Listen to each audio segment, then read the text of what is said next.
Hello everyone.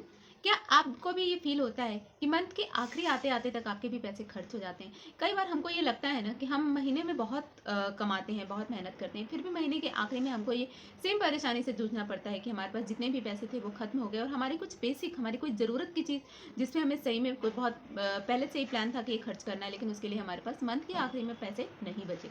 तो अगर आप भी इस तरीके की परेशानी से जूझ रहे हैं तो ये वीडियो आपके लिए है, क्योंकि कई बार हम ऐसा करते हैं कि हम अपने पैसों को, अपनी अर्निंग को, अपनी जो भी कमाई है उसको ऑर्गेनाइज करके नहीं चलते हैं। उसके कारण क्या होता है कि हमारे जो भी अर्निंग है वो मंथ के बीच में ही खत्म हो जाती है। मंथ के आखिरी में हमको फाइनेंशियल क्राइसिस से गुजरना पड़ता है।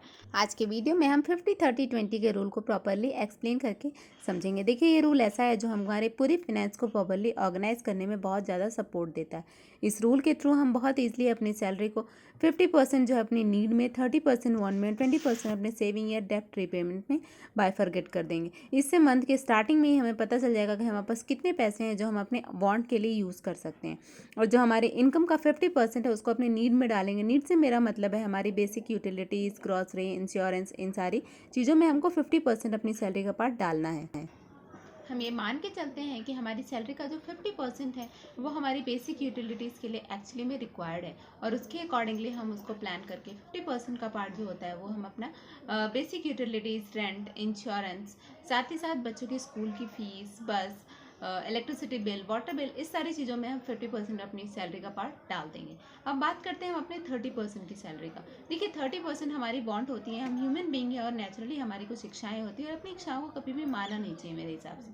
तो इसलिए हमें जो 30% अपनी सैलरी का पार्ट है उसको अपने वांट के लिए यूज़ करना है, अपनी शॉपिंग के लिए, एंटरटेनमेंट के लिए, अपने इंजॉयमेंट के लिए, अपने बेटरमेंट के लिए, अपनी पर्सनैलिटी ग्रूम करने के लिए, इन सारी चीज़ों के लिए हमें अपनी सैलरी का 30% का पार्ट रखना बहुत ज़्यादा ज़रूरी होता है। अब जो हमारी सैलरी का 20% पार्ट बच गया, उस पार्ट को हमको अपने सेविंग और इन्वेस्टमेंट में यूज़ करना चाहिए, और इसको हम अपने डेप्ट रीपेमेंट के लिए भी यूज़ कर सकते हैं। चलिए इसको एक एग्जांपल से समझते हैं। जैसे मान लीजिए आपकी सैलरी 30,000 आफ्टर टैक्स आपके पास अवेलेबल है। अब 30,000 से अगर आपने 15,000 मान लिया कि आपने अपनी नीड के लिए डाला, 9,000 वांट के लिए, और 6,000 आपने सेविंग या डेप्ट रिपेमेंट के लिए रख लिया, तो इस तरीके से आपकी सैलरी प्रॉपरली ऑर्गेनाइज हो गई और डिफरेंट डिफरेंट सेक्शंस में डिवाइड हो गई।